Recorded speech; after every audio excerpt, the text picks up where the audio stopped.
I'm going to do a video today on how to save pipe length in a joint that's already glued. What that means is if you had like a piece of pipe glued into like this elbow, for instance, and it's glued, and for some reason you messed up, you didn't have enough parts, you can actually remove this elbow from this piece of pipe once it's glued, so that you don't have to redo the work on down here or add a coupler. This is the perfect example right here. Right there, I have this leaky fitting right here. It's dripping water, if you can see on my hand, but there's nowhere to unthread it and then rethread it so that it's sealed properly. So my best option right here is to try to save this length of pipe, unless I want to come all the way down here and add a coupler and redo all these pieces of pipe fitting. So I'm going to show you today how to save a pipe length. It's really only something I use when I'm in a bind. If I'm at a facility and you're doing a job and you run out of parts and you glued a part in the wrong spot, you got to get it off to finish the job and get the customer's facility up and running in time. Sometimes it's late at night and you can't go to the store and buy more parts, so you get in trouble. So first thing you got to do is bleed off the pressure.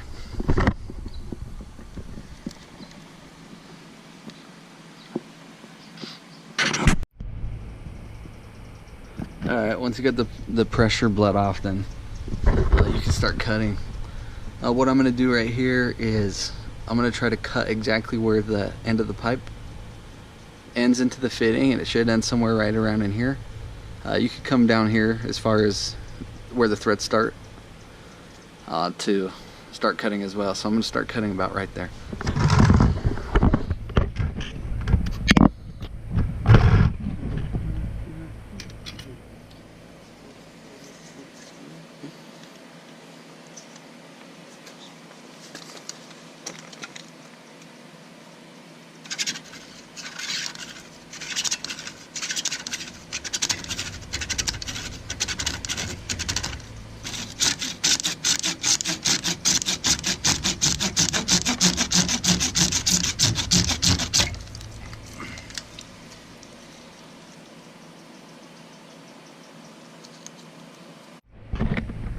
Alright, so the next cut you need to do is you need to cut in this direction, and you need to cut all the way right down to the pipe, but you don't want to cut into the pipe, so you got to be careful, and you're going to have to make a few of these cuts.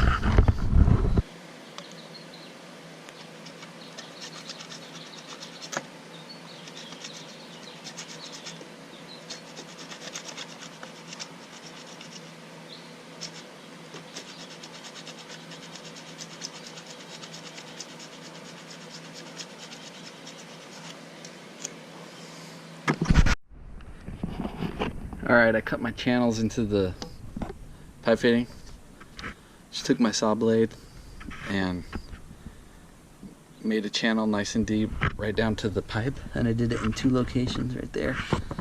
And when I cut this off, I didn't cut it to the right to the edge of the pipe, so I also made a little channel on right there and right there to help get this little chunk off when I start to use a chisel to chisel it off. Now all you need to do is take a chisel and a hammer, put the chisel right here, and you need to chisel off this piece right here. And then once that's gone, you just start working your way around.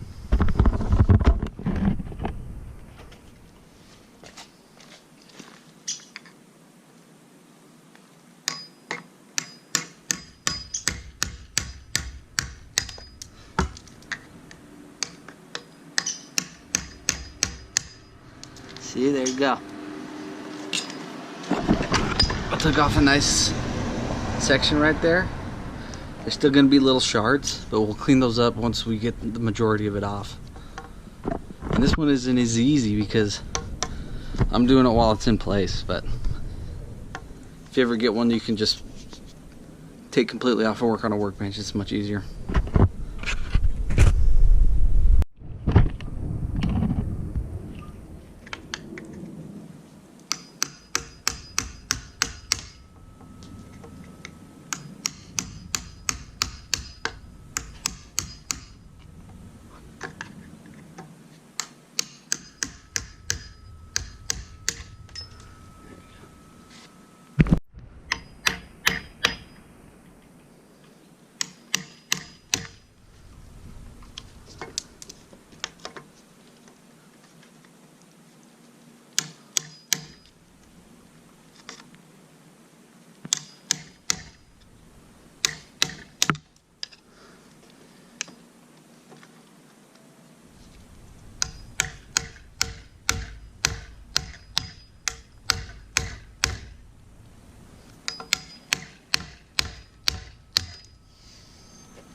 Getting there. Most of it done. And you'll probably be left with little pieces like this that you can just shave off once you get the big chunks off with the chisel.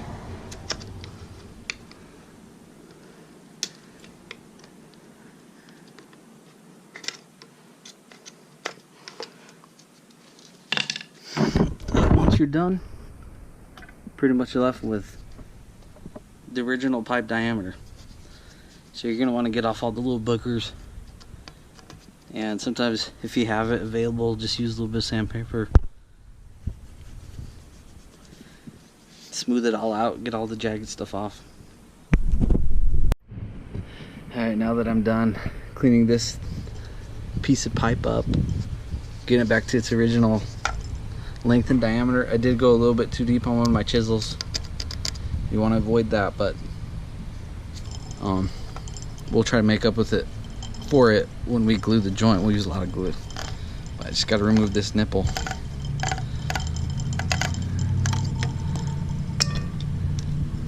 Then we can put the new nipple in, put it in nice and tight, and once we get that in good, then we can re-glue this fitting.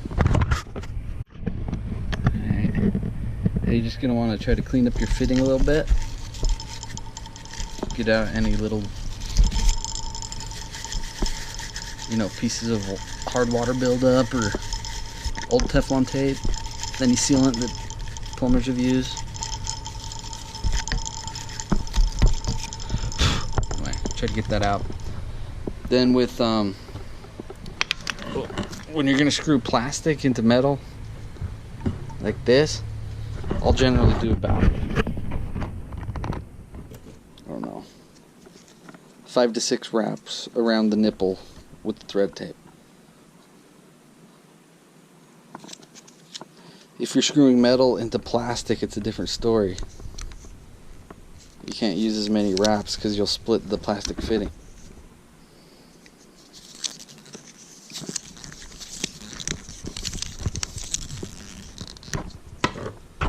That's it.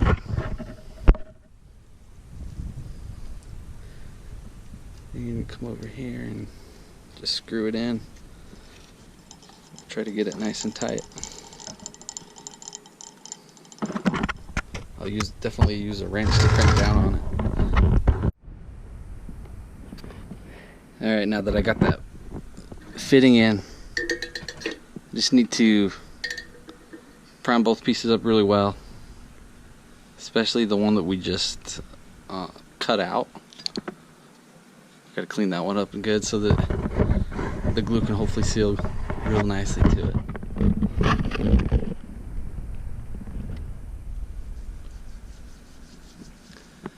And in another video, I talked about using, clear glue, clear primer. This right here, this is clear primer. But I'm going to use gray glue on this project because I'm going to paint it when it's all done. And from what I've been taught, the paint is going to help protect the the glue joints from the sun. Hopefully make them last longer. Then when we glue this joint, we're actually going to use a lot of glue. Put a towel down below because we need to make sure that there's a lot of glue in there, because this has already been glued and taken off, so you don't want to mess around with it.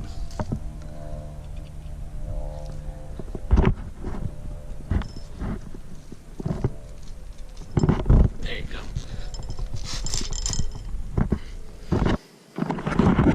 And you're going to want to see that nice bead of glue all the way around the joint once you're done gluing, so that you know that you got the whole piece glued nicely. So we'll let that set up and dry. But now it's done, and the only thing I'm going to do now is paint it so that it matches. Just painted the whole valve assembly so it matches the house more, doesn't stand out. One other good thing to do on any joint that may leak like that, any threaded fitting, is to put a union. This is a union right here. It's like these valves. A lot of people will just glue them in both places, the in and the out.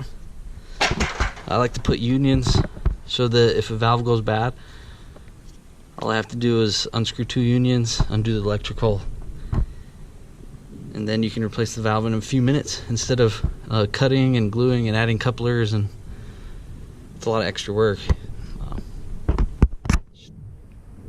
Unions are awesome. In fact, I'm probably going to add one here, so that in the future, if this ever leaks again, then I can undo the union here and I can spin this joint out, and then I can rework it if necessary as many times as I need to until I can get it to stop leaking.